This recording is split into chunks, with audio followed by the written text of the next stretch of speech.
एक बार और, आप लोग किसी और बैच में भी ज्वाइन करते हो क्या बच्चा?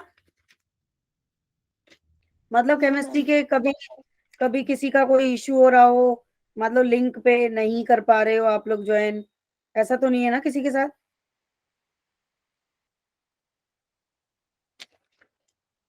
है ना? चलिए, पहले आप ये बताइए मुझे सारे बच्चे कि फर्स्ट लेक्चर से रिगार्डिंग किसी को कोई डाउट है?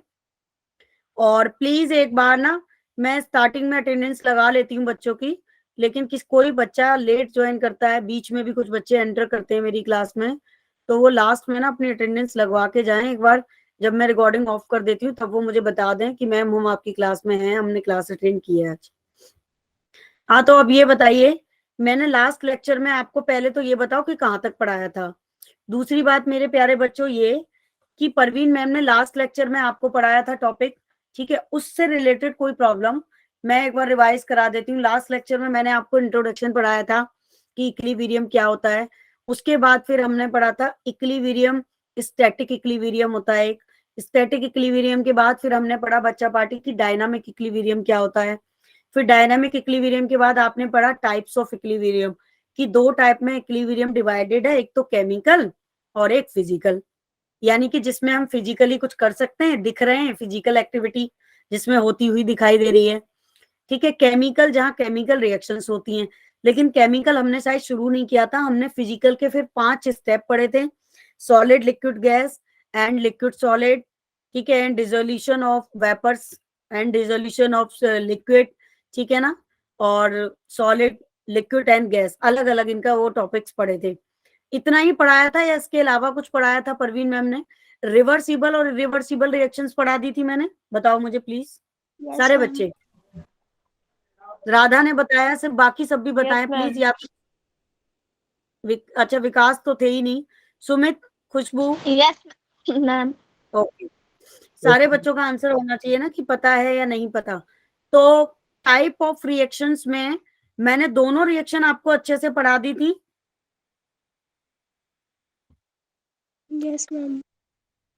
गुड, तो देखो ये पढ़ा दिया था, स्टैटिक इक्विलिब्रियम, डायनामिक क्या होता है, इरिवर्सिबल, रिवर्सिबल मैम ने बता दिया था आपको, ये सारे पॉइंट्स बता दिए थे, ठीक है, रिवर्सिबल के ये पॉइंट बता दिए थे। एक बार और मैं थोड़ा सा फाइनल टच दे दूंगी यहाँ से, ठीक है। और ये क्वेश्चंस दिया था मैंने, फिर आपने, अच्छा ये बताओ, अगर मैंने करा दिया था तो ये वाला क्वेश्चंस करके लेके आए हो आप? ये क्वेश्चन किया था? कितने बच्चों ने ईमानदारी से ये क्वेश्चंस किया? किसी ने नहीं किया? राधा, सुमित, अच्छा रोहिणी ने किया, देव ने किया, वेरी गुड देव, सुप्रिया, वेरी गुड।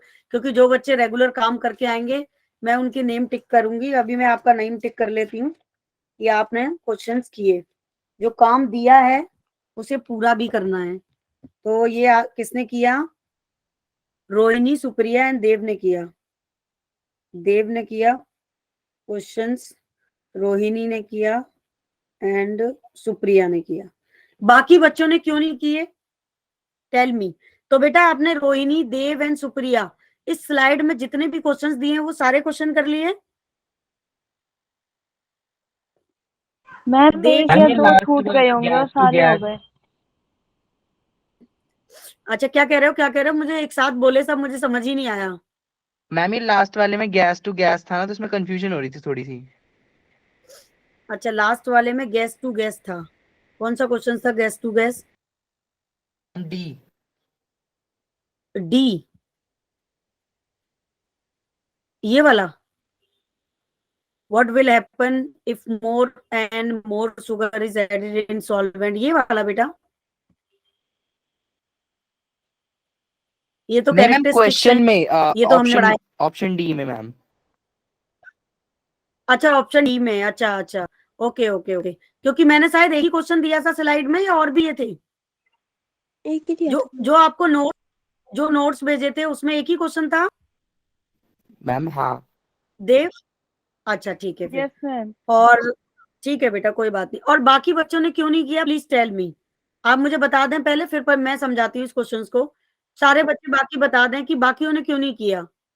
सुमित ने क्यों नहीं किया, राधा ने क्यों नहीं किया, और खुशबू आपने क्यों नहीं किया, ठीक है, बाकी बच्चों ने क्यों नहीं किया? प्लीज टेल मी।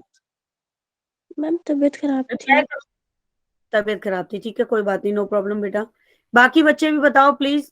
देखो क्लास तो तभी आगे बढ़ेगी, मुझे अगर देखो नहीं किया कोई दिक्कत नहीं है, अगर रीजन था तो कोई मुझे बता दो, मुझे कोई प्रॉब्लम नहीं है। खुशबू, रंजन, रितु, ठीक है, एंड सुमित, तुषार, विकास तो थे नहीं। आप ये बाकी बच्चे ये मुझे बता दें कि क्यों नहीं किया क्वेश्चंस 1 बाय 1 करके। जल्दी बताओ बेटा, टाइम वेस्ट हो रहा है। टाइम वेस्ट नहीं करना है, हमें टाइम बचाना है। नहीं किया कोई दिक्कत नहीं है। क्वेश्चन आया नहीं, चैट बॉक्स में लिख दो, नहीं बताना चाह रहे हो तो चैट में लिख दो रीजन। यूटी था, ठीक है सुमित, आपका यूटी था, आपने मुझे बताया भी था। बाकी बच्चे बताओ ना बेटा, एक बात बताओ, अगर टीचर से छुपाओगे चीजों को तो फिर तुम्हें सॉल्यूशन कैसे मिलेगा? फिर वो कमियां जो आपकी रह गई वो हमेशा रह ही जाएंगी। एक चीज हमेशा ध्यान रखना, टीचर से, डॉक्टर से और वकील से, 3 लोगों से कभी कोई बात नहीं छुपानी चाहिए। अगर दवाई डॉक्टर को बताओगे नहीं बीमारी क्या है तो दवाइयां कैसे मिलेंगी? तो मुझे बताओगे नहीं प्रॉब्लम कहाँ है तो फिर सॉल्यूशन कैसे मिलेगा? तो रंजन जवाब दो, खुशबू जवाब दो। आप सबको सुनाई दे रहा है? अंडर एस्टिमेट मत करो मुझे। समझ नहीं आया हाँ तो सीधे बोलो ना बेटा, इसमें डरने वाली कौन सी बात है? मैं डांट तो रही नहीं हूँ आपको। जरूरी थोड़ा है कि हर बच्चे को समझ में ही आ जाए, ठीक है। रंजन आपने क्यों नहीं किया? रंजन, ठीक है, चलो मैं बाद में डिस्कस करूंगी आपसे, जो बच्चे आंसर नहीं कर रहे हैं। चलो देखो इसमें क्या करना था, which of the following will not represent physical equilibrium. सबसे बड़ी बात तो आपको यहाँ पे क्या बताना था, which of the following will not represent, कौन सी ऐसी इक्वेशन है यहाँ पे जो रिप्रेजेंट नहीं कर रही है फिजिकल इक्विलिब्रियम को। क्या ये बात क्लियर है? और फिजिकल इक्विलिब्रियम हमने समझा था बड़े अच्छे से लास्ट लेक्चर में, कि जैसे सॉलिड से आप लिक्विड बना सकते हो, ठीक है, फिर वापस लिक्विड से आप क्या बना सकते हो बच्चा पार्टी? सॉलिड बना सकते हो, ठीक है, और सॉलिड से आप गैस बना सकते हो, लिक्विड से गैस बना सकते हो।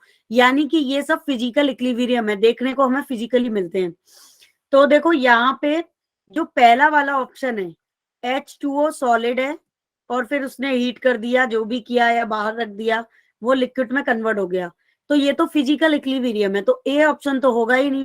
उसने क्वेश्चन में पूछा है will not represent in physical equilibrium. क्या ये बात अभी सभी को समझ में आ रही है? रंजन, रोज, जिन बच्चों ने मुझे आंसर नहीं दिया है वो भी बताएं प्लीज, ठीक है। रंजन तुम क्लास में हो भी या नहीं, या सिर्फ ऐसे ही देखने के लिए क्लास ज्वाइन कर रखी? यस मैम, हाँ, आंसर कर दिया करो भैया, आंसर करने में क्या जाता है, ठीक है। अब तुमने ये तो बताया नहीं कि क्वेश्चन क्यों नहीं किया। अब देखो N2 गैस है, ठीक है ना, अब ये कितने मोल्स से 3 मोल्स H2O से रिएक्ट कर रहा है और गैस बना रहा है इक्विलिब्रियम पे, तो क्या बना रहा है? अमोनिया बना रहा है। और जब भी N2 के 1 मोल्स और हाइड्रोजन के 3 मोल्स मिलके अमोनिया बनाते हैं, ठीक है, तो इसको हम हैवर प्रोसेस भी बोलते हैं, ठीक है बच्चा पार्टी। तो देखो ये तो आपका क्या है, ये आपका फिजिकल नहीं है, यहाँ तो केमिकल रिएक्शन हो रही है, आपकी गैसेस मिलके क्या बना रही हैं? अमोनिया गैस बना रही हैं। तो ये वाला ऑप्शन करेक्ट है, एक तो बी। दूसरा कैल्शियम कार्बोनेट, तो बच्चा पार्टी कैल्शियम कार्बोनेट कैसी स्थिति में? सॉलिड है, और जब कैल्शियम कार्बोनेट सॉलिड से गैस में आता है तो कैल्शियम के ऊपर होता है पॉजिटिव चार्ज और कार्बोनेट के ऊपर होता है नेगेटिव चार्ज, ये आप जानते हो अच्छी तरीके से। तो बच्चा पार्टी इसका एक ऑक्सीजन इसके साथ रिएक्ट करके क्या बना लेगा? कैल्शियम ऑक्साइड बनाएगा सॉलिड, और दूसरा CO2 बनाएगा गैस। तो ये भी फिजिकल नहीं है, केमिकल रिएक्शन है। दूसरा फिर सल्फर डाइऑक्साइड, ठीक है ना, sulphur dioxide gas O2 gas से रिएक्ट करके क्या बना रहा है? 2SO2 3 ऑफ गैस बना रहा है सल्फर डाइऑक्साइड के, तो ये भी आपका क्या है? गैस है, ठीक है ना। तो मतलब तीनों में केमिकल रिएक्शंस हो रही है, फिजिकल नहीं है कहीं पे भी। तो ऑप्शन क्या हो गया? राइट ऑप्शन क्या हो गया? बी, सी एंड डी, ठीक है, अभी क्लियर है? अब तो आंसर कर दो कृपया करके सारे बच्चे, अब तो बड़ी Yes, ma'am.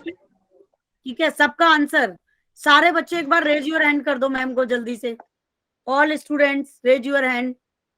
Good, very good. Haber process मतलब क्या होता है?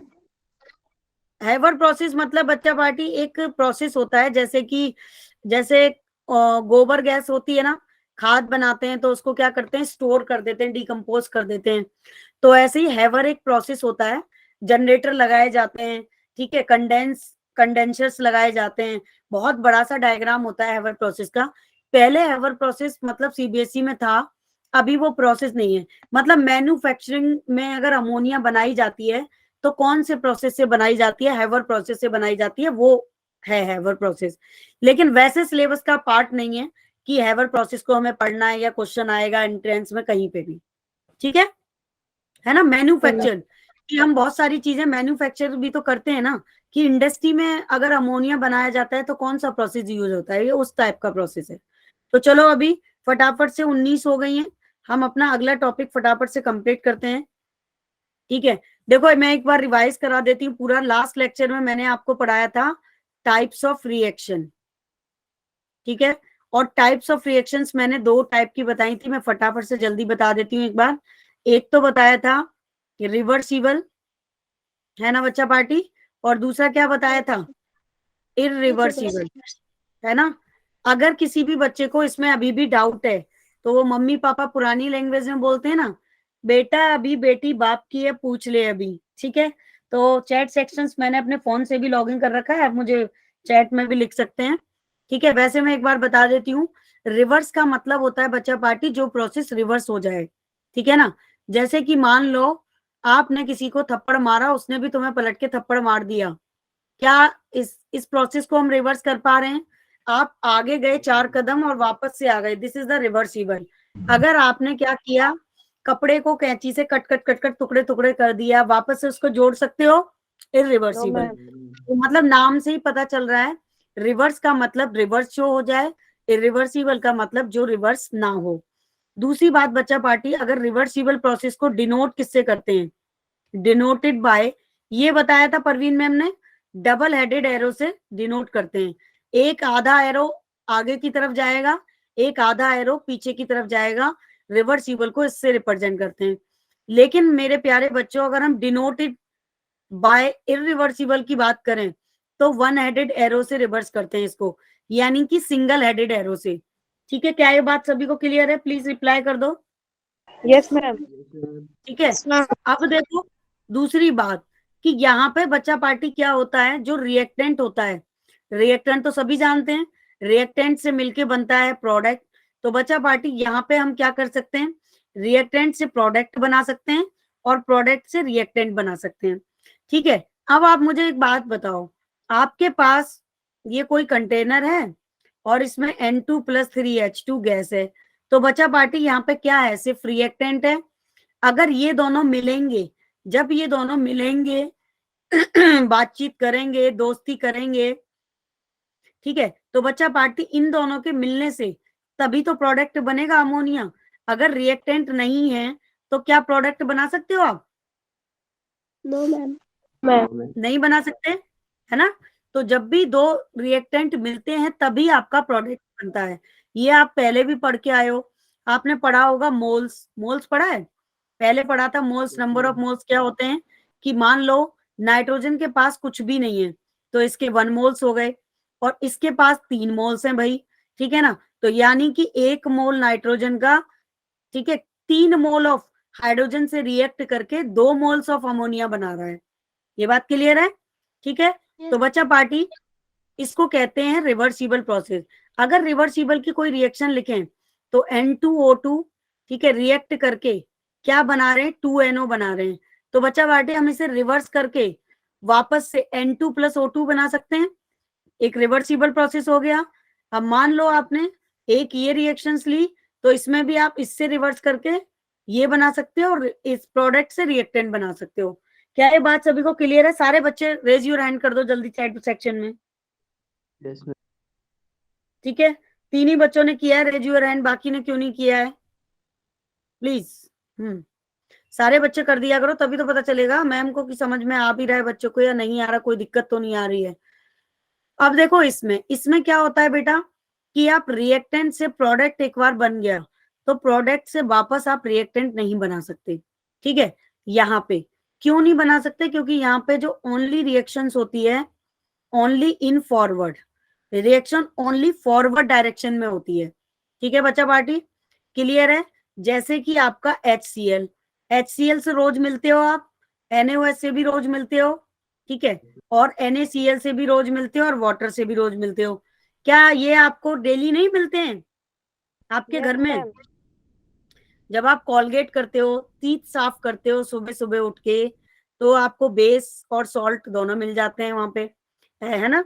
और बच्चा पार्टी पानी आप पीते ही हो पूरे दिन में, तो आप एक बार देखो यहाँ पे, अगर कोई एसिड, HCl क्या है हमारा? एसिड है। अगर कोई एसिड किससे रिएक्ट कर रहा है? आपका बेस से रिएक्ट कर रहा है, ठीक है, तो NaCl बना रहा है और वाटर निकल जा रहा है। तो अब आप वापस NaCl से बेस और एसिड बना सकते हैं? नहीं बना सकते, है ना? क्या कह रहे हो बेटा? नहीं बना किसी सकते मैम। हाँ, किसी का कोई डाउट? नो डाउट, ठीक है। तो ये तो थी बच्चा पार्टी आज की कहानी, है ना? तो हमारी लाइफ में, या मान लो हमें ऐसी बहुत सारी रिएक्शंस देखने को नहीं मिलती हैं जिसमें हम रिपीट नहीं कर सकते चीजों को, एक बार बनने के बाद दोबारा नहीं बना सकते। तो जैसे बर्न कर दिया हमने, हमने किसी चीज को जला दिया, तो बर्न करने के बाद आप उस चीज को वापस नहीं कन्वर्ट कर सकते। अगर आपने किसी चीज को कंबर्स कर दिया, ठीक है, तब भी आप नहीं कर सकते उसको वापस। कर सकते हो क्या? नहीं कर सकते। अगर आपने किसी चीज को काट दिया, मान लो जैसे कि आप सैलेड कट कर रहे हो, चॉपिंग कर रहे हो, कट कट कट कर दिया आपने सैलेड खाने के लिए, वापस से उसे कन्वर्ट कर सकते हो उसी चीज में? नहीं कर सकते। तो मतलब कि बहुत सारी टाइप्स थी रिएक्शन रिवर्सिबल की और इरिवर्सिबल की, कि इन इन कंडीशंस पे रिवर्सिबल और इरिवर्सिबल चीजें हमारी डिपेंड करती हैं। क्लियर है सभी को? आगे बढ़े? Yes ma'am. Yes ma'am. हाँ बेटा, बोलो विकास, बोलो बच्चा, क्या कह रहे हो? मैम बोल रहे थे यस, आगे बढ़िए। हाँ ओके, ठीक है, ठीक है ना? अब देखो, अब आपने बच्चा पार्टी लास्ट लेक्चर में पढ़ा था, ma'am can be doubt displacement reaction. बेटा डिस्प्लेसमेंट का अभी यहाँ पे कोई वो यूज नहीं है, ठीक है ना? डिस्प्लेसमेंट रिएक्शन क्या होती है? ये 10th में पढ़ी थी आपने। क्या करते हैं हम डिस्प्लेसमेंट में, बताओ? मैम एक प्रोडक्ट को हटा के दूसरा प्रोडक्ट आ जाता है वापस। हाँ, तो दूसरा प्रोडक्ट आ जाता है, तो कहने का मतलब ये है हम HCl NaOH को मान सकते हैं डिस्प्लेसमेंट? Yes ma'am. बोलो, मान सकते हैं, ठीक है ना? क्लियर है भाई? ये किसने पूछा था क्वेश्चन? एक मिनट, सुप्रिया, समझ में आया सुप्रिया? Yes ma'am. है ना? क्लियर है ना? तुमने सही लिखा है, आपने लिखा है कि ma'am can be doubt displacement reaction is irreversible, right? ठीक है, तो चलो बच्चा पार्टी, अब आपने लास्ट लेक्चर में एक और टॉपिक पढ़ा था, क्या बताओ क्या पढ़ा था? टाइप्स ऑफ इक्विलिब्रियम, याद आ रहा है कुछ? यस ठीक मैम। है, तो कितने टाइप्स के हमने टाइप्स ऑफ इक्विलिब्रियम पढ़े थे, बता दो मैम को जरा। एक आपने पढ़ा था फिजिकल, बिल्कुल, फिजिकल इक्विलिब्रियम, हाँ बिल्कुल सही, फिजिकल इक्विलिब्रियम तो आप पूरा पढ़ चुके थे मेरे प्यारे बच्चों। फिर आपने दूसरा पढ़ा था केमिकल इक्विलिब्रियम, है ना? केमिकल इक्विलिब्रियम, लेकिन बच्चा पार्टी हमने ये शुरू नहीं किया था, हम फिजिकल पूरा पढ़ चुके थे, बट हमने केमिकल शुरू नहीं किया था, ठीक है? अब एक और बात मैं बता देती हूँ यहाँ पे आपको नॉलेज के लिए, कि जो केमिकल इक्विलिब्रियम है वो 2 टाइप्स का है, ये शायद मैंने आपको नहीं बताया था। एक तो मॉलिक्यूलर, मॉलिक्यूलर इक्विलिब्रियम, है ना बेटा? और दूसरा आपका आयनिक, ये बात बताई थी मैम ने आपको, बताई थी ये बात? नो, ठीक है। तो बच्चा पार्टी, आज हम केमिकल इक्विलिब्रियम शुरू करेंगे, और केमिकल इक्विलिब्रियम आपको 2 तरीके से देखने के लिए मिलता है किसी भी बुक में या फिर एंट्रेंस एग्जाम में कहीं पे भी, एक तो आयनिक और दूसरा मॉलिक्यूलर। तो बेसिकली आप जो पढ़ोगे अकॉर्डिंग टू CBSE बुक, ठीक है, वो केमिकल पढ़ोगे और आयनिक पढ़ोगे, मॉलिक्यूलर भी आपको नहीं पढ़ना है अलग से। लेकिन मैं एक बार थोड़ा सा नॉलेज के लिए बता देती हूँ, जैसे मॉलिक्यूल्स क्या होते हैं, जैसे कि PCl5 है, तो फॉस्फोरस पेंटाक्लोराइड है बच्चा पार्टी। अगर आप इसे मॉलिक्यूल्स में तोड़ दोगे इसको, तो ये क्या बनाएगा, एक PCl3 बनाएगा और दूसरा Cl2 गैस बनाएगा, है ना बच्चा पार्टी। तो ये गैस हो गया और ये भी गैस हो गया, तो मॉलिक्यूल हो गया। लेकिन आयनिक में देखो, आइंस की बात हो रही है, वो वाली रिएक्शंस आपको देखने को मिलेगी जहां पे एक पॉजिटिव होगा और एक नेगेटिव होगा। तो हम बच्चा पार्टी कह सकते हैं कि COOH, NaCl भी हो सकता है। NaCl भी हो सकता है, बिल्कुल राइट। तो बच्चा पार्टी ये क्या है आपका, एसिटिक एसिड है ना, एसिटिक एसिड है ना। NaCl भी हो सकता है, HCl प्लस NaOH भी हो सकता है, वहां पे भी तो हम आइंस डेवलप करते हैं। तो बच्चा पार्टी ये एसिटिक एसिड है। एसिटिक एसिड का नाम तो सुना ही होगा, देखा होगा, घर में भी हम इसे यूज यस मैम। करते हैं ना, घर में यूज एज ए सिरका यूज करते हो आप, और अचार में यूज करते हो। मम्मी लोग इतना बढ़िया बढ़िया टेस्टी टेस्टी अचार बनाती हैं, उसमें हम एसिटिक एसिड यूज करते हैं। चाउमीन में डलता है, नूडल्स आप खाते हो। अगर ये एच अलग हो जाएगा बच्चा पार्टी, तो आप देखोगे एच पे पॉजिटिव चार्ज आएगा और CH3COO पे नेगेटिव चार्ज आएगा। तो मतलब ऐसी रिएक्शन इक्विलिब्रियम स्टेबलाइज कर रही है जहां पे आपको दो डिफरेंट नेगेटिव चार्ज देखने के लिए मिल रहे हैं। क्या ये बात क्लियर है सभी को? Yes ma'am.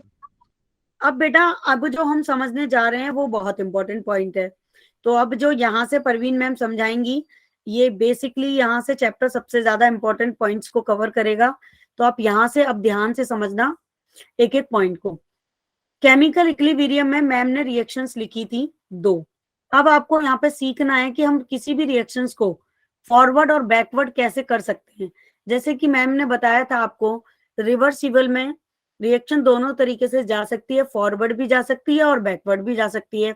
तो हाउ टू राइट, अगर आपको बैकवर्ड लिखना है और फॉरवर्ड लिखना है किसी भी रिएक्शंस के लिए इक्विलिब्रियम पे, तो आप कैसे लिखोगे?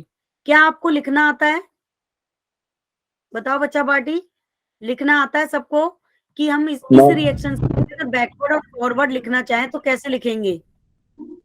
मैम क्या जो पहले 10th क्लास में करते थे कि दोनों तरफ को इक्वल कर दो और फिर जब एक इक्वल हो जाए तो उसको दोबारा वापस से वैसे कर दो जैसे पहले था, उस टाइप में करना है इसे? नहीं, हमें ना ऐसे करना है कि बैकवर्ड में क्या बनेगा, फॉरवर्ड में क्या बनेगा, रिएक्टेंट और प्रोडक्ट के रेस्पेक्ट में लिखना है। ठीक है, तो देखो जैसे मैं फॉरवर्ड के लिए लिख रही हूँ इस रिएक्शन को, अगर मैं इस रिएक्शन को फॉरवर्ड के लिए लिखूं, ठीक है, तो मेरी जो फॉरवर्ड रिएक्शन होगी वो होगी 3H2 गैस, ठीक है, एंड N2। एक मिनट, मैंने N2 नहीं लिखा। तो हमें यहाँ पे इस चैप्टर में ये खास सीखना है, क्योंकि पूरा चैप्टर ना जितना भी पढ़ोगे, ली चैटरले प्रिंसिपल पढ़ोगे आप आगे, या फिर बच्चा party law of mass action पढ़ोगे, अब जितने भी टॉपिक आएंगे, केसी पढ़ोगे, केपी पढ़ोगे, क्यूसी पढ़ोगे, जो भी कुछ पढ़ोगे ना वो रिएक्शंस के फॉरवर्ड और बैकवर्ड और रिवर्स पे रिप्रेजेंट करता है। तो ये लिखना बहुत इंपॉर्टेंट आना चाहिए आपको। तो फॉरवर्ड रिएक्शन अगर आपको लिखनी है, ठीक है, तो जब भी आप फॉरवर्ड लिखोगे रिएक्शन, तो फॉरवर्ड में रिएक्शन लिखोगे N2 प्लस 3H2, ठीक है, एंड देन 2NH3, यानी कि N2 और 3H2 फॉरवर्ड रिएक्शन है आपका, और मिलके क्या बना रहे हैं, प्रोडक्ट बना रहे हैं। अगर इसी रिएक्शन को, ये जो रिएक्शन मैम ने लिखी है फॉरवर्ड के रेस्पेक्ट में लिखी है, तो मैंने यहाँ अलग से भी लिख दी है ताकि आपको कोई कंफ्यूजन ना हो। अगर इसी रिएक्शंस को आप रिवर्स में लिख रहे हो, रिवर्स, ठीक है, या फिर आप बैकवर्ड लिख रहे हो, बैकवर्ड, है ना, तो बच्चा पार्टी उल्टा नहीं हो जाएगा। फिर हम कैसे लिखेंगे कि 2NH3, ठीक है, N2 प्लस 3 और बच्चा पार्टी क्या लिखोगे आप, N2 gas plus 3H2 gas. अभी समझ में आया कि फॉरवर्ड यस में क्या मैम। बनेगा, बैकवर्ड में क्या बनेगा। तो ये बहुत इंपॉर्टेंट है, इस चैप्टर का लिखना आना चाहिए हमें कि हम बैकवर्ड कैसे लिखते हैं और फॉरवर्ड कैसे लिखते हैं। तो अभी आई होप सबको क्लियर होगा, यहाँ पे जितने भी बच्चे हैं सारे बच्चे रेज यस योर हैंड कर मैम। दो, बच्चे हैं clear to all, very good. क्योंकि इसी इसी 2 पॉइंट पे ये पूरा चैप्टर डिपेंड करता है। तो अगर प्लीज समझ में ना आए, तो बोलने में दिक्कत हो किसी बच्चे को, तो चैट सेक्शन में रिप्लाई कर दे, लेकिन आंसर जरूर कर दे। ठीक है बच्चा पार्टी, अब एक बात सुनते हैं हम। अब अगर हम इनका ग्राफिकल रिप्रेजेंटेशन देखते हैं, ग्राफिकल रिप्रेजेंटेशन,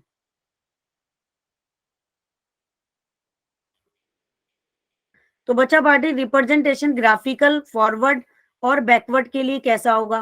तो देखो आपने यहाँ पे 2 लाइन खींच ली, ठीक है। अब आपको रेट ऑफ रिएक्शन निकालना है। तो बच्चा पार्टी आप रेट ऑफ रिएक्शन जानते हो क्या होता है? No ma'am. What is the rate of reaction? क्या होता है रेट ऑफ मैम रिएक्शन? किस रेट से बैकवर्ड और फॉरवर्ड रिएक्शंस हो रहे हैं? हाँ, बिल्कुल।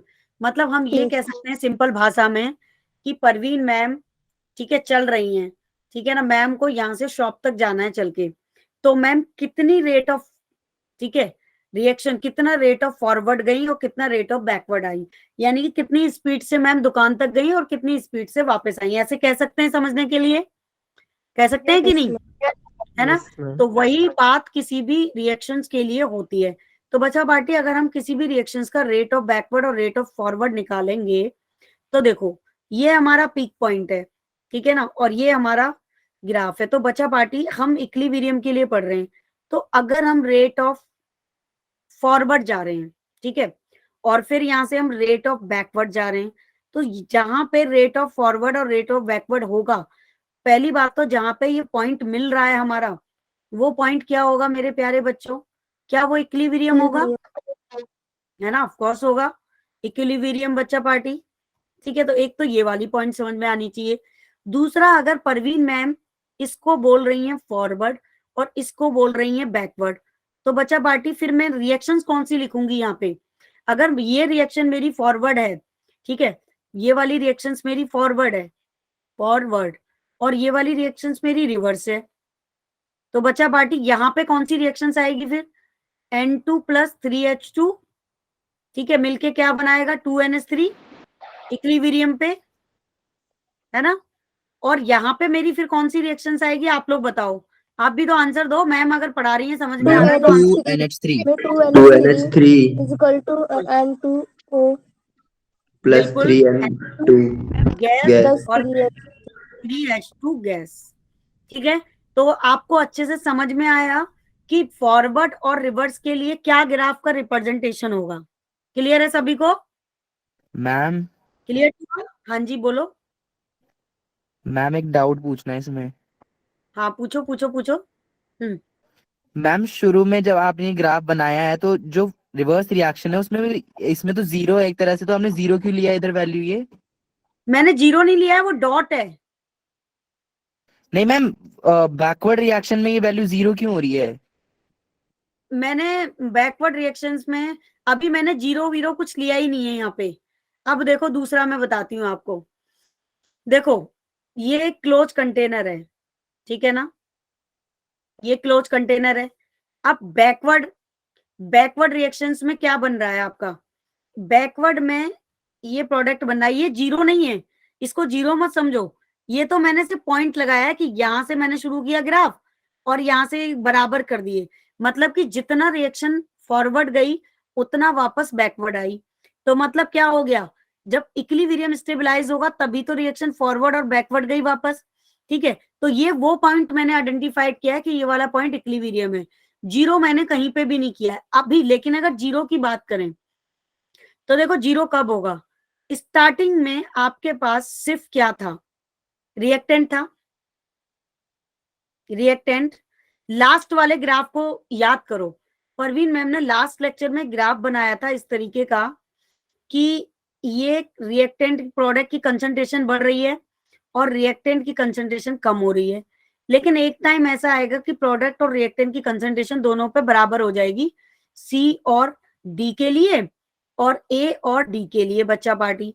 क्यों? क्योंकि देखो ये कंटेनर है और N2 प्लस 3H2 है इनिशियल, जब वो इनिशियल स्टेट में था तो बच्चा पार्टी अमोनिया के लिए क्या था आपका वैल्यू?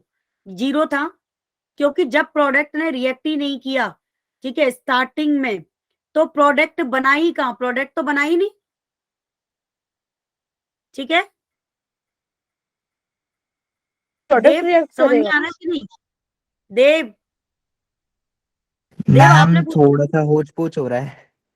तो पूछो ना बेटा क्या होचपोर हो रहा है, क्लियर करो उस पॉइंट को, आप क्या कहना चाह रहे हो? देखो एक अच्छा दूसरे तरीके से समझो, ये तो मैम ने ये समझाया है आपको, ये जो ग्राफ प्लॉट किया परवीन मैम ने वो बैकवर्ड और फॉरवर्ड के लिए किया, कि जब हम बैकवर्ड जाएंगे, बट सबसे पहले हम क्या जाते हैं, फॉरवर्ड जा रहे हैं। तो सबसे पहले परवीन मैम ने फॉरवर्ड से शुरू किया, यानी कि रिएक्टेंट जब मिला तब प्रोडक्ट बना, ठीक है।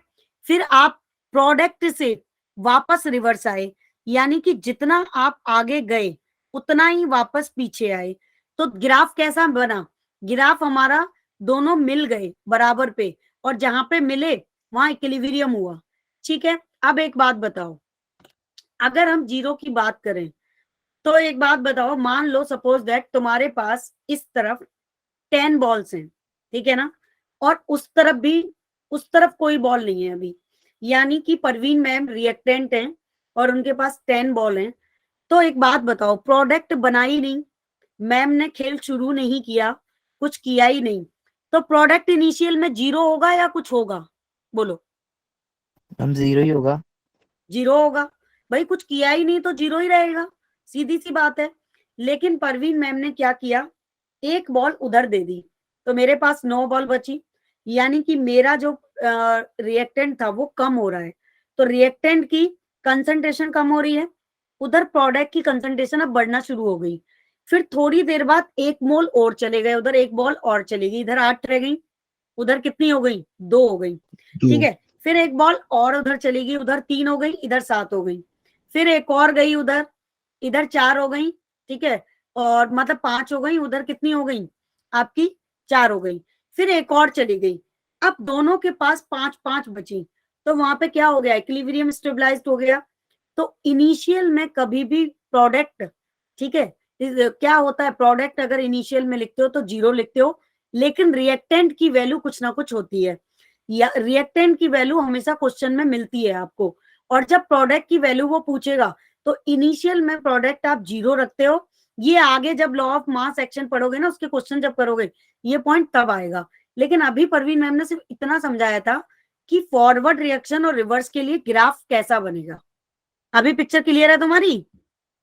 हाँ, अब मैम वो बॉल वाले एग्जांपल से क्लियर हो गया। हाँ तो मैं बताओ ना, मैं इसीलिए तो कहती हूँ, देखो मैम टीचर्स को अपनी प्रॉब्लम बताओगे नहीं तो सॉल्यूशन देगा कैसे, अगर आप क्लास में चुप ही बैठे रहोगे।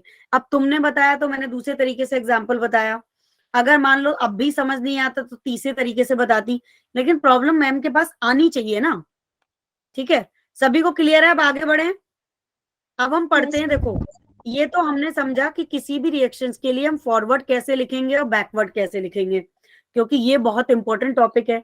अगर ये समझ में नहीं आया तो भाई क्वेश्चंस होंगे भी नहीं हमारे। अब हम समझते हैं कि इक्विलिब्रियम के कैरेक्टरिस्टिक्स क्या क्या हैं, इक्विलिब्रियम कौन कौन से कैरेक्टरिस्टिक्स पे काम करता है। तो देखो पहला कैरेक्टरिस्टिक हम इक्विलिब्रियम की अगर बात करें तो वो ये है कि द कंसंट्रेशन, ठीक है, ऑफ रिएक्टेंट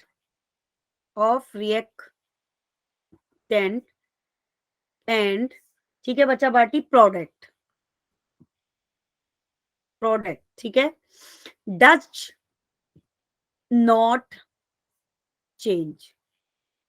ये बात अभी मैम ने समझाई थी कि दी इक्विलिब्रियम पे, ठीक है ना, the concentration of reactant and product does not change. क्यों नहीं चेंज हो रही इक्विलिब्रियम पे कंसंट्रेशन? क्योंकि जितना हम बैकवर्ड जा रहे हैं उतना फॉरवर्ड भी आ रहे हैं, तो हमारे बीच में चेंज क्या आ रहा है? चेंज तो कुछ भी नहीं आ रहा। चेंज आ रहा है क्या? घड़ी की सुई को आप क्लॉकवाइज घुमा दो और वापस उतना ही एंटी क्लॉकवाइज घुमा दो, तो क्या कोई चेंज आ रहा है तुम्हारे पास? नहीं आ रहा। अगर प्रोडक्ट और रिएक्टेंट में कुछ चेंज मिलेगा इक्विलिब्रियम पे, तब तो तुम्हारा चेंज दिखाई देगा ना। तो हमेशा ध्यान रखना कि the concentration of reactant and product does not change. Is that clear? Equilibrium पे समझ में आ रहा है? Yes, ma'am. प्लीज रिप्लाई कर दो, सब रेज यूर हैंड कर दो, चैट बॉक्स में लिख दो यस नो।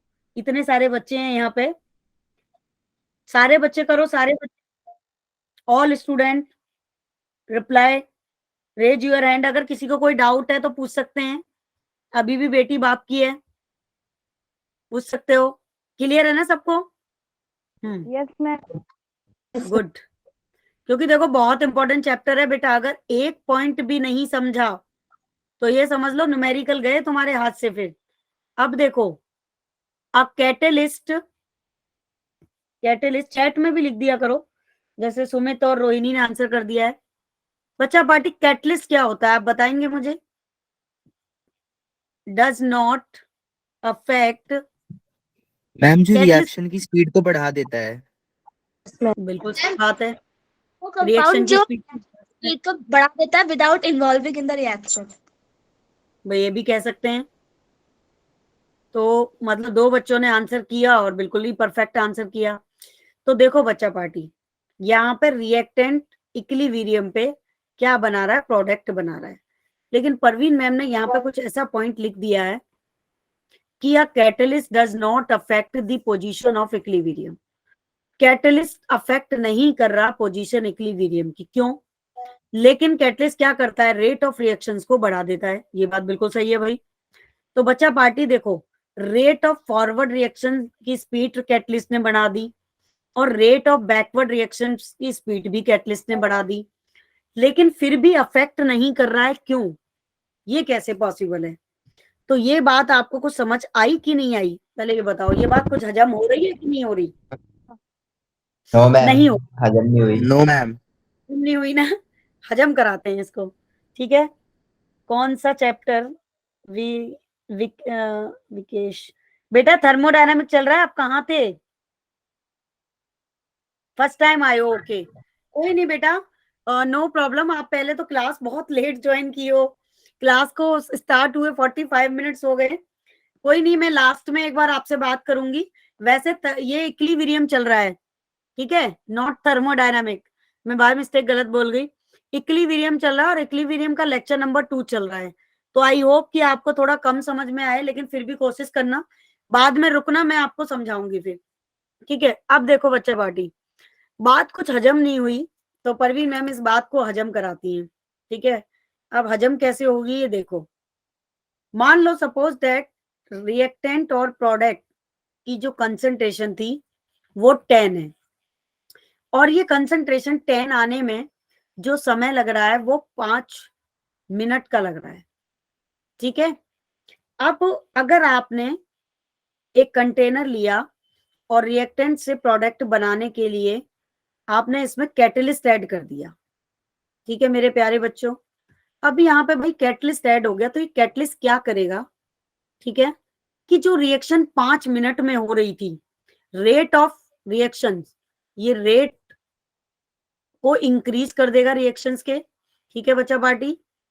लेकिन जो रिएक्शन 5 मिनट में हो रही थी उसको ये 2 मिनट में कर देगा, ठीक है। लेकिन बच्चा पार्टी ये किस पर हो रही है रिएक्शन? इक्विलिब्रियम पे हो रही है, और इक्विलिब्रियम क्या करता है? जितना बैकवर्ड जा रहा है उतना ही फॉरवर्ड आ रहा है। तो बच्चा पार्टी यहाँ कैटलिस्ट रिएक्शंस की रेट ऑफ को बढ़ा के टाइम तो कम कर देगा, लेकिन इसकी कंसंट्रेशन में चेंज नहीं करेगा। कंसंट्रेशन पहले भी 10 थी और अभी भी 10 होगी, ठीक है। क्यों नहीं करेगा? क्योंकि रिएक्शन किस पर है? इक्विलिब्रियम पर है। इक्विलिब्रियम स्टेबलाइज कर रहा है रिएक्शन, तो रिएक्शंस को वो फास्ट तो कर देगा, लेकिन उसकी कंसंट्रेशन में चेंज नहीं करेगा। इसलिए यहाँ पे पॉइंट लिखा है कि a catalyst does not affect the position of equilibrium. I hope अभी क्लियर हो गया होगा सबको, जल्दी इक्विलिब्रियम ऐसे मिल भी लिख जाए। सकते हैं ना कि a catalyst does not affect the concentration of equilibrium. बिल्कुल बिल्कुल लिख सकते हो बेटा। आई होप कि अभी आपको ये डाइजेस्ट हो गई होगी बात। हो गई सबको डाइजेस्ट? Yes ma'am. है ना। अब बच्चा पार्टी एक और इम्पोर्टेंट बात है, बहुत बहुत इम्पोर्टेंट। अगर हम देखें कि कोई भी इक्विलिब्रियम है डिफरेंट कंसंट्रेशन पे, या मान लो उसका प्रेशर अलग है, या प्रेशर वॉल्यूम भी दे रखा है उसका, लेकिन टेम्परेचर दे रखा है, तो ये भी एक बहुत इंपॉर्टेंट पॉइंट है कि टेम्परेचर ऑलवेज चेंज। टेम्परेचर हमेशा चेंज होगा, ठीक है, लेकिन प्रेशर वॉल्यूम इस पे इतना फर्क नहीं पड़ेगा। बट टेम्परेचर अगर बदला तो केसी की वैल्यू भी बदल जाएगी। ये भी बहुत इंपॉर्टेंट पॉइंट है, तो मैम लिख देती हैं इस पॉइंट को। वैसे तो देखो कैरेक्टरिस्टिक्स यहाँ पे भी सारी लिखी हुई हैं, मैं आपको दिखा देती हूँ, लेकिन मुझे थोड़ा सा आदत है अपने तरीके से लिख के समझाने की बच्चों को। आप देख सकते हो यहाँ पे आपके लिए इतनी अच्छी स्लाइड भी बनाई है, तो उनका भी यूज करें आप। देखो यहाँ पे इक्विलिब्रियम में केमिकल प्रोसेस लिखा था कि state in which of the driving force that factor taking the reaction in forward and backward direction are balance each other. तो ये बात परवीन मैम ने समझा दी, स्लाइड भी पढ़नी है भाई, आफ्टर ऑल इतनी मेहनत से बनाई है, ठीक है। फिर equilibrium in chemical process state which the driving force, मतलब वही बात लंबे चौड़े उसमें लिखी है। अगर आपको खूबी थ्योरी पढ़नी है तो यहाँ से पढ़ सकते हो, और पॉइंट टू पॉइंट पढ़ना है तो परवीन मैम के ने जो लिखा है वो पढ़ सकते हो। अब इक्विलिब्रियम मिक्सचर रिवर्सिबल होता है, क्लोज कंटेनर है मान लो, hands in exchange of matter should take place. तो ये बहुत सारी चीजें यहाँ पे हमने आपके लिए लिख दी हैं। फिर ये क्वेश्चंस भी हैं, इनको तो क्वेश्चंस को आप सॉल्व करना। ये देखो कैरेक्टरिस्टिक कि equilibrium is dynamic in nature, तो ये तो मैं बता ही चुकी हूँ पहले कि डायनामिक क्या होता है। Equilibrium involving gases stabilise the close system, ठीक है, गैसेस के लिए हम इक्विलिब्रियम कैलकुलेट करते हैं। System move towards equilibrium state in spontaneously, जो प्रोसेस खुद से हो जाए। भाई एक बात बताओ, बर्फ पिघल के, ठीक है, पानी बन गई, पानी पिघल के बर्फ बन गया, अपने आप ही हो रहा है। Equilibrium state in unaffected catalyst presents in but attain faster slower and depending in the, तो मतलब ये आपको फुल लैंग्वेज में लिखे हुए हैं सारे पॉइंट्स, ठीक है ना। लेकिन परवीन मैम इन सारे पॉइंट्स को आपको अपने स्टाइल में समझा रही हैं। तो बच्चा पार्टी क्या दिक्कत है आपको कोई? No ma'am. No ma'am. है ना। तो अगर आपको पॉइंट टू पॉइंट याद करना हो तो परवीन मैम का लिखा हुआ याद कर लेना, और अगर लंबे चौड़े पॉइंट्स याद करने हैं तो मैंने स्लाइड में वो भी दे रखे हैं, आप वहां से पढ़ सकते हो, ठीक है। तो अभी मैं अगला वाला पॉइंट लिख देती हूँ और फिर हम एक इंटरेस्टिंग मजेदार टॉपिक पढ़ेंगे फटाफट से। तो बच्चा पार्टी आप साथ में लिखते हो मेरे? दी मैम। चेंज साथ में लिखा भी करो, मतलब इससे पता क्या होगा, मैं आपको एक राज की बात बताती हूँ। अगर आप मेरी स्पीड को, लिखने की स्पीड को साथ में लिख पाए, और सुनने को, ठीक है, और देखने को, तीन चीजों को अगर एक साथ बैलेंस कर पाए तो आपकी मेमोरी बहुत शार्प हो जाएगी, ठीक है। मतलब इसको कहते हैं कंसंट्रेशन। हम कंसंट्रेशन बढ़ाने के लिए क्या करते हैं? योगा करते हैं, मोस्टली करते हैं कि नहीं? Yes ma'am. Yes ma'am. ये काम ना आप क्लास में किया करो, आपकी प्रैक्टिस इससे अच्छी होगी। प्रेशर एंड वॉल्यूम, ठीक है, में चेंज द इक्विलिब्रियम। आपको योगा करने की जरूरत नहीं पड़ेगी, ब्रेन एकदम शार्प हो जाएगा आपका ये करने से। But temperature always change the equilibrium, ठीक है, ये ध्यान रखना। But temperature always change the equilibrium. मेरे केवल नोट आएगा ना, आपने प्रेशर बोलनी। क्या बेटा? हाँ ये प्रेशर है, मैंने शॉर्ट में लिख दिया है। तो बच्चा पार्टी यहाँ पे जो याद रखने वाला पॉइंट है ना, वो ये है। हाँ क्या कह रहे हो बेटा, क्या कह रहे हो, दोबारा बोलो। प्रेशर वॉल्यूम चेंज नहीं हो सकता ना इक्विलिब्रियम पे? नहीं नहीं, टेम्परेचर ऑलवेज चेंज होगा। ये सब चीजें मतलब अभी आगे पढ़ेंगे, अभी तो आगे आगे पूरा क्लाइमेक्स बाकी है भाई। ये तो शुरुआत है, ट्रेलर है, मूवी का ट्रेलर चल रहा है अभी तो, धीरे धीरे, अभी तो बहुत कुछ बाकी है, ठीक है बच्चा पार्टी। तो देखो ये बहुत ही इंपॉर्टेंट टॉपिक थे, और जिसमें सबसे इंपॉर्टेंट ये 3 पॉइंट थे जो मैम ने आपको बता दिए, ठीक है ना। तो कहानी के अब अगले पड़ाव पे आते हैं। जो अगला पड़ाव है काफी important, law of mass action. तो क्या आपने ये नाम सुना है, लॉ ऑफ मास एक्शन? देखो अगर एनसीईआरटी में आप law of mass Yes, action ma'am. की डेफिनेशन पढ़ोगे तो बिल्कुल कतई समझ में नहीं आएगी, बड़ी अजीब सी दे रखी है या नहीं, यस है ना। मैम एनसीईआरटी में टॉपिक ही नहीं है।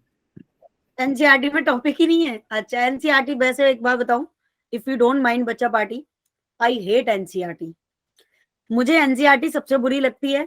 मैं चाहे सीबीएसई को पढ़ाऊं, चाहे एंट्रेंस को पढ़ाऊं, मैं बच्चों से कहती हूँ भाई एनसीईआरटी तुम पढ़ो, परवीन मैम नहीं पढ़ेंगी ना। तो मैं यस ऐसे मैम, समझ ही नहीं आता क्या लिखा है। हाँ, समझ उसमें नहीं कोई ढंग की डेफिनेशन नहीं है, टॉपिक को मर्ज कर रखा है, हाइड कर रखे हैं, बच्चों को पता नहीं चलता। अगर बेचारा बच्चा खाली एनसीईआरटी पढ़े ना तो उसका कुछ हो ही नहीं सकता है, ठीक है।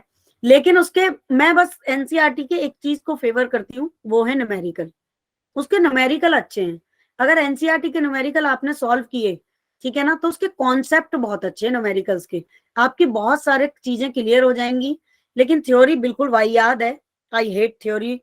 तो मैं तो एनसीईआरटी कभी ना उठाती हूँ, ना मेरे घर में कभी मिलेगी। मैं अपने तरीके से कराती हूँ क्योंकि मेरे को पता है एनसीईआरटी में कौन से क्वेश्चंस हैं, क्या क्या है, एंट्रेंस का सिलेबस क्या सीबीएसई का, तो मैं अपने आप कराती हूँ। मुझे एनसीईआरटी बिल्कुल पसंद नहीं है, लेकिन क्या करें बच्चा, एनसीईआरटी तुम लोगों को पढ़नी पड़ती है। तो बच्चा party law of mass action क्या होता है? देखो, लॉ ऑफ मास एक्शन 1864 में दिया गया था, इतना पुराना। और परवीन मैम का जन्म भी नहीं हुआ था 1864 में तो, और मैम आपको 2022 में पढ़ा रही है लॉ ऑफ मास एक्शन। क्या ये बात क्लियर है ना? स्कूल के Yes, ma'am. टीचर सिर्फ एनसीईआरटी पढ़ाते हैं। हाँ पता है बेटा सुमित, बेचारे स्कूल के टीचर क्या ही करें। तो बच्चा पार्टी हमारे पास एक रिएक्शन है, अगर हम रिएक्शन से समझेंगे ना लॉ ऑफ मास एक्शन को, तो बहुत अच्छे से समझ में आएगा, वरना इसकी थ्योरी तो बहुत ही भाई याद है। तो ए और बी मिलके बनाते हैं प्रोडक्ट बच्चा पार्टी।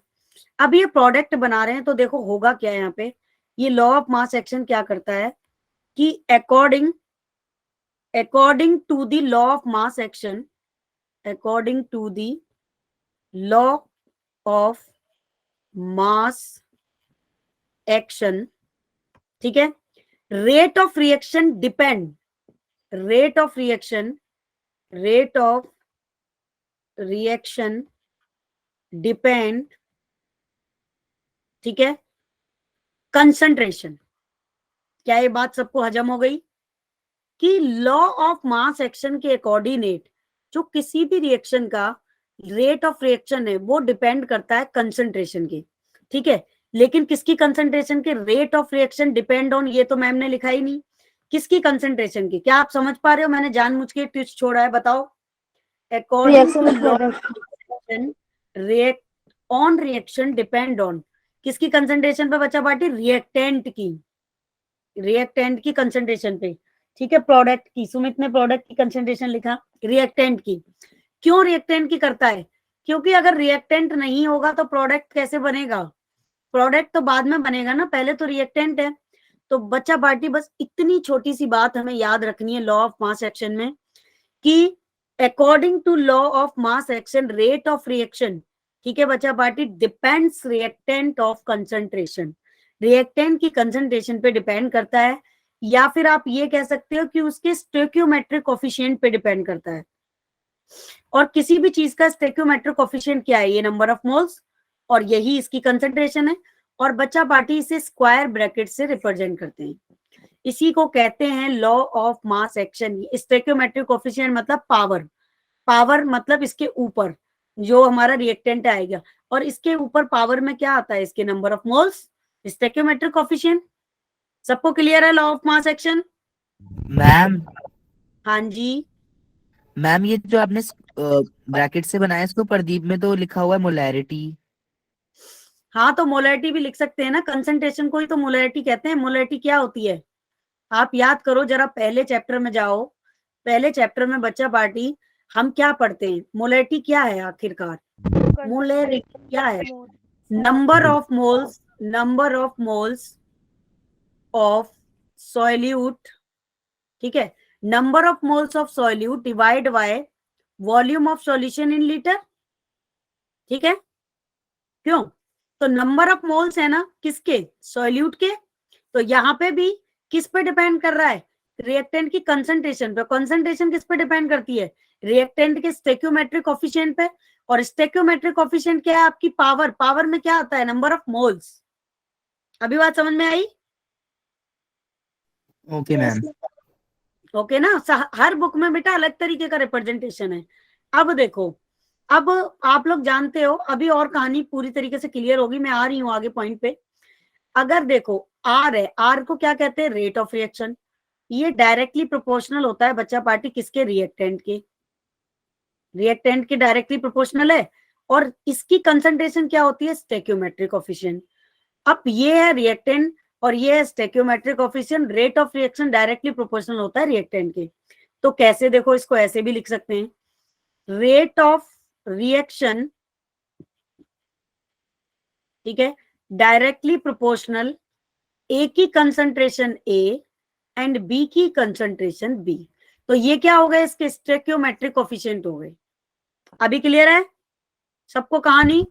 क्योंकि हमने यस मैम। ए से और प्लस बी से हमने क्या बनाया था, प्रोडक्ट बनाया था, ठीक है। तो हम इसको ऐसे लिख सकते हैं। अब देखो, अब बच्चा पार्टी ये जो प्रोपोर्शनलिटी का साइन है, हम इसको के भी मान सकते हैं, मान सकते हैं कि नहीं मान सकते, क्योंकि के क्या है, रेट कांस्टेंट है ना। ये हमने कहाँ पे भी पढ़ा था, ये हमने थर्मोडायनेमिक में भी पढ़ा था। तो बच्चा पार्टी हम ऐसे भी तो लिख सकते हैं कि रेट इक्वल टू के, ए की concentration A and then B की कंसंट्रेशन बी, लिख सकते हैं, Yes, ma'am. ठीक है। अब बच्चा पार्टी जो के है मैं यहां लिख देती हूं कि द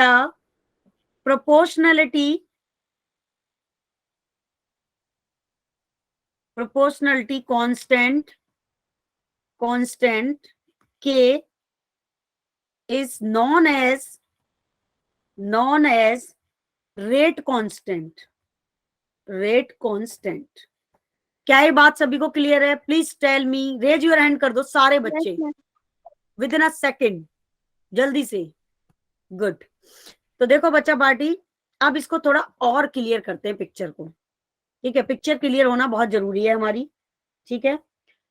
तो देखो हमने एक रिएक्शन लिखी, अभी तक हमने प्रोडक्ट के लिए लिखी थी खाली, अब हम रिएक्शन लिखेंगे दोनों के लिए, रिएक्टेंट और प्रोडक्ट के लिए वही रिएक्शन ले रहे हैं सेम, ताकि आपको कोई कंफ्यूजन ना हो। बी, ठीक है, कंसंट इक्विलिब्रियम पे बना रहा है सीसी और प्लस डी डी, ठीक है। अब आप इसको अप्लाई कर दो फॉरवर्ड में, ठीक है, क्योंकि फॉरवर्ड और बैकवर्ड मैम ने बताया था आना चाहिए। तो अगर आप इसका फॉरवर्ड लिखते हो तो कैसे लिखोगे इसका रेट फॉरवर्ड के लिए बच्चा पार्टी? अब कहानी पीछे की तरफ जा रही है।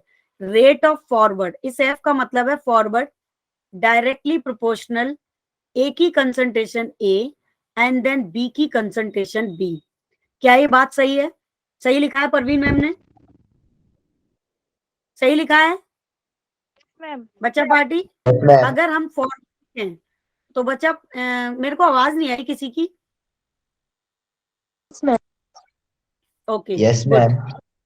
ठीक है। तो अब देखो हम ऐसे भी तो लिख सकते हैं कि जो रेट ऑफ फॉरवर्ड है वो इक्वल टू किसके है, के एफ फॉरवर्ड के, ए की कंसंट्रेशन ए एंड बी की कंसंट्रेशन बी। लिख सकते हैं बच्चा पार्टी इसको ऐसे। Yes, ma'am. बहुत इंपॉर्टेंट है Okay. बेटा, ये वाले पॉइंट समझना, इसको दिमाग में छाप लो, ठीक है। अब देखो ये तो था फॉरवर्ड, अगर तुम रिवर्स लिखोगे, ठीक है, रिवर्स, तो अब आप मुझे रिवर्स बताओ कैसे लिखोगे। मैम नहीं बताएंगी भाई, मैम भूल गई हैं थोड़ी देर के लिए। रिवर्स C बताओ की कैसे लिखोगे इस रिएक्शंस के लिए, रिवर्स कैसे लिखोगे? मैम C की कंसंट्रेशन C और D की कंसंट्रेशन D। बिल्कुल सही बात है भाई, ठीक है, आपने कतई सही बता दिया, ठीक है। क्या बाकी बच्चों को ये बात क्लियर है? तो अब हम इसका रेट लिखेंगे, ये आर का मतलब है जो छोटा आर मैम ने बताया रिवर्स, ठीक है। तो R rate of reverse directly proportional, जैसे कि बताया, सी की कंसंट्रेशन सी एंड डी की कंसंट्रेशन डी, ठीक है। बच्चा पार्टी किस किस बच्चे ने बताया था ये, किस बच्ची ने? मैम तो रोहिणी। आर आर मैंने क्या, आपका नाम भी होगा कोई? नाम क्या है बेटा? What is your name? Ma'am, woman. क्या? Woman. वुमेन? अरे भाई वुमेन रोहिणी, अच्छा रोहिणी, ओके, रोहिणी ने बताया है, ठीक है रोहिणी। तो देखो बच्चा पार्टी हम इसको ऐसे भी लिख सकते हैं। तो ये दोनों फॉर्मूले क्लियर हैं सभी को? जल्दी बता दो, Yes, क्योंकि ma'am. इसी से पढ़ेंगे केसी, इससे केसी पढ़ने वाले हैं, और केसी बहुत इंपॉर्टेंट है। ये समझ लो आपके सीबीएसई में लॉ ऑफ मास एक्शन से एक क्वेश्चन छप गया 100%, ये परवीन मैम ने दावा कर दिया, और एक क्वेश्चन छप गया आपके केसी से। तो बहुत बहुत इंपॉर्टेंट है, ये सोच लो 1 करोड़ के क्वेश्चन मैम पढ़ा रही हैं। अब आप देखो लिखना सीखोगे केसी, ये आपको लिखना आ गया। तो अब देखो बच्चा पार्टी हम ये कह सकते हैं कि रेट ऑफ रिवर्स एंड, ठीक है, के आर आर, ठीक है बच्चा party, the rate and rate constant of product, ठीक है, सी एंड डी। ये तो एक पॉइंट हो गया। अब हम बच्चा पार्टी ये भी लिख सकते हैं कि rate of forward equal to KF A की कंसंट्रेशन A और B की कंसंट्रेशन B। अब आप कहेंगे मैम ये तो अभी लिखा था, लेकिन आपको अब अगला पॉइंट समझा रही हूँ, वो पिछली स्लाइड पे लिखा है इसलिए यहाँ दोबारा लिख दिया। और परवीन मैम का मानना है जो चीज जितनी बार लिखोगे वो चीज उतनी बार क्लियर हो जाती है। क्या मानोगे इस बात को? यस ठीक है। मैम। और ये जो कहानी है वो हो रही है बच्चा पार्टी इक्विलिब्रियम पे। ठीक है, इक्विलिब्रियम पे कहानी हो रही है। तो बच्चा पार्टी अब हम ये भी तो लिख सकते हैं भाई कि rate of forward equal to rate of reverse. लिख सकते हो कि नहीं? Yes of ma'am. कोर्स। तो बच्चा पार्टी अब रेट ऑफ फॉरवर्ड जब आप निकालते हो तो एक चीज ध्यान रखना, इस बात को नोट डाल लो और घुट्टी समझ के पी जाओ। ये 5 स्टार रेटिंग के लिए है क्वेश्चन, कि जो रेट ऑफ फॉरवर्ड होता है ना बच्चा पार्टी, और जो रेट ऑफ रिवर्स होता है वो इक्वल टू होता है केसी के। ठीक है, के क्या है आपको पता है, सी क्या है कंसंट्रेशन। तो बच्चा पार्टी के सी इक्वल टू किसके होता है, के एफ एन आर के, या फिर के एफ डिवाइड बाय के आर इक्वल टू के सी। तो बच्चा पार्टी अब मुझे बताओ इस रिएक्शंस के लिए अगर परवीन मैम के सी लिखेंगी, बिल्कुल बिल्कुल सुमित सही, अगर परवीन मैम इस रिएक्शंस के लिए के सी लिखेंगी तो कैसे लिखेंगी, सी की कंसंट्रेशन सी एंड डी की कंसंट्रेशन डी डिवाइड बाय ए की कंसंट्रेशन ए एंड बी की कंसंट्रेशन बी। क्या ये बात सबको क्लियर है? Yes, ma'am. Yes, all ma'am. My friends, good, बहुत बढ़िया, बहुत शानदार कि आपको ये बात क्लियर हो गई, क्योंकि मैं ये चाहती हूँ कि मेरे बच्चों को कोई दिक्कत ना आए, एक एक पॉइंट उनका क्लियर रहे। तो अब परवीन मैम को आप एक बात बताइए, इस रिएक्शंस के लिए N2 प्लस 3H2 इक्विलिब्रियम पे बना रहे हैं 2NH3, कैसे लिखोगे केसी? बताओ भाई, कोई भी बच्चा बताए मैम को, कोई भी बच्चा NH आंसर करे। concentration है बेटा? NH3 का concentration 2 बिल्कुल, NH3 की कंसंट्रेशन 2 है ना, और N2 की कंसंट्रेशन कुछ नहीं है, लेकिन H2 की कंसंट्रेशन है 3। 3 है। लॉक कर दें इस बात को, KC is clear? Yes ma'am. Yes, ma'am. Very good मेरे प्यारे बच्चों। अब देखो बच्चा पार्टी, परवीन मैम ने आपके लिए कुछ क्वेश्चन लिखे हैं यहाँ पे, तो वो तो आपको बताने पड़ेंगे। ये सब मैम ने पढ़ा दिया है, ये सब कहानी जो लिखी है, ठीक है, इसको आप पढ़ सकते हो। केसी केपी के ऊपर क्वेश्चंस हैं, और आज मैंने कुछ क्वेश्चंस इसमें ऐड किए हैं, वो आपको मैं घर के लिए दे रही हूँ, घर पे करके लेके आओगे। लेकिन ये वाले क्वेश्चंस मैं अभी पूछ ले रही हूँ आपसे। यहाँ पे लिखा है फॉर द रिएक्शन, ठीक है, NI और FCO और निकिल कोबाल्ट बना रहा है, the equilibrium constant of KC. क्या होगा ऑप्शन? राइट ऑप्शन क्या होगा बच्चा पार्टी? Ma'am B. देख लो प्रोडक्ट में क्या लिखा है, बी तो नहीं होगा बच्चा। देखो यहाँ तो खाली निकिल और ये है ना, तो बी तो नहीं होगा।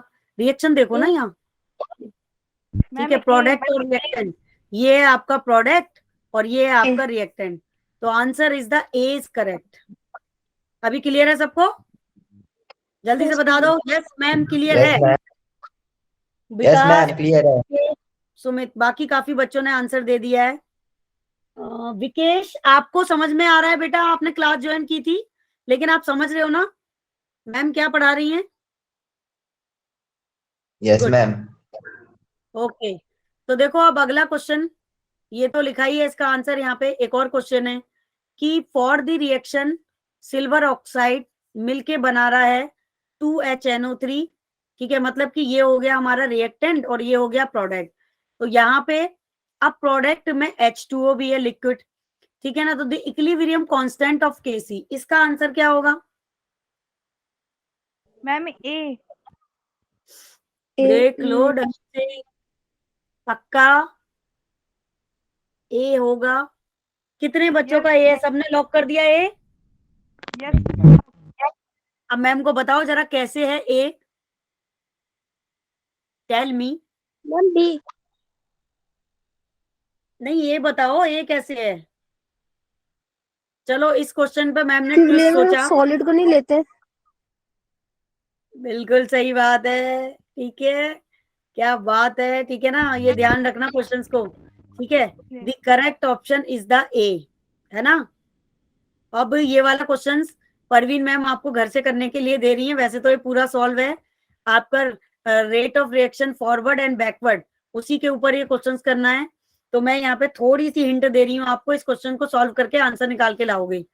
ठीक है, देखो बता दे रही हूँ थोड़ा थोड़ा कि यहाँ पे ए गैस दी है ना बच्चा पार्टी, और 2 भी गैस दी है ना। अब पहले वाला क्वेश्चन और एक बार क्लियर हो गया ना। वैसे यहाँ पे भी हिंट दे रही हूँ 5, और ये दिया है 100 मोल, आप देख सकते हो क्वेश्चन में गिवन है ये वैल्यू, कहाँ गया ये रहा। ठीक है, अब कंसंट्रेशन बच्चा पार्टी क्या होती है, मोल्स अपॉन वॉल्यूम होती है।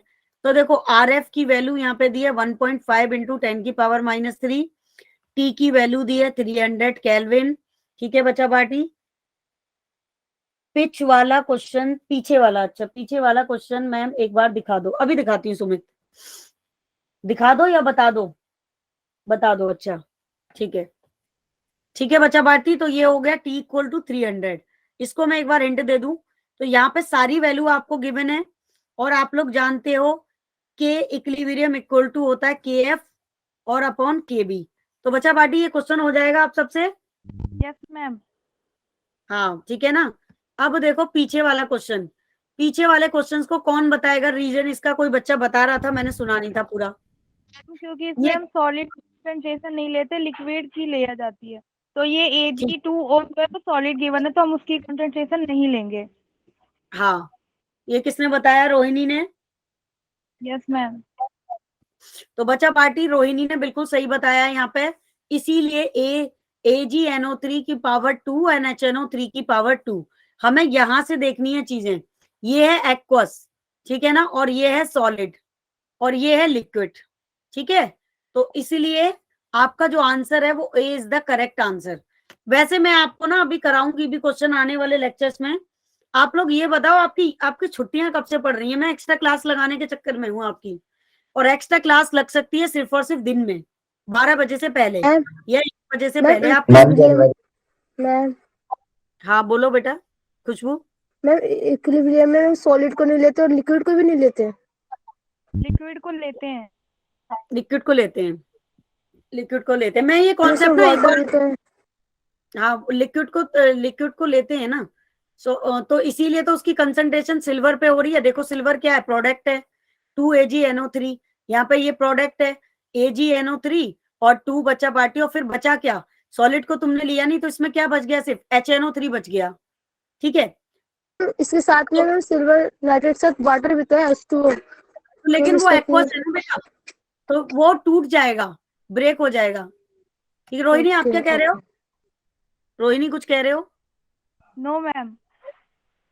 ठीक है, तो बच्चा पार्टी देखो आपकी, जब मैं ना न्यूमेरिकल कराने के लिए मुझे थोड़ा सा टाइम चाहिए, इसीलिए मैं पूछ रही हूँ आप सबकी यूटी मतलब वो छुट्टी कब से हो रही है विंटर्स की। मैम अभी बताया मुझे। वैसे जहां तक मुझे पता है 1 तारीख से 15 तक हो रही है शायद सबकी। चलो 1 मिनट में, अभी आप लोग जाना मत, मैं बात करती हूँ। ठीक है, आज तो परवीन मैम इतना ही पढ़ाएंगे, आज का सेशन यहीं तक है। ठीक है, और जो कुछ क्वेश्चंस एक्स्ट्रा हैं वो करके लेके आने हैं, नहीं आएंगे तो नेक्स्ट क्लास में मैम सॉल्व करवाएंगी। अभी रिकॉर्ड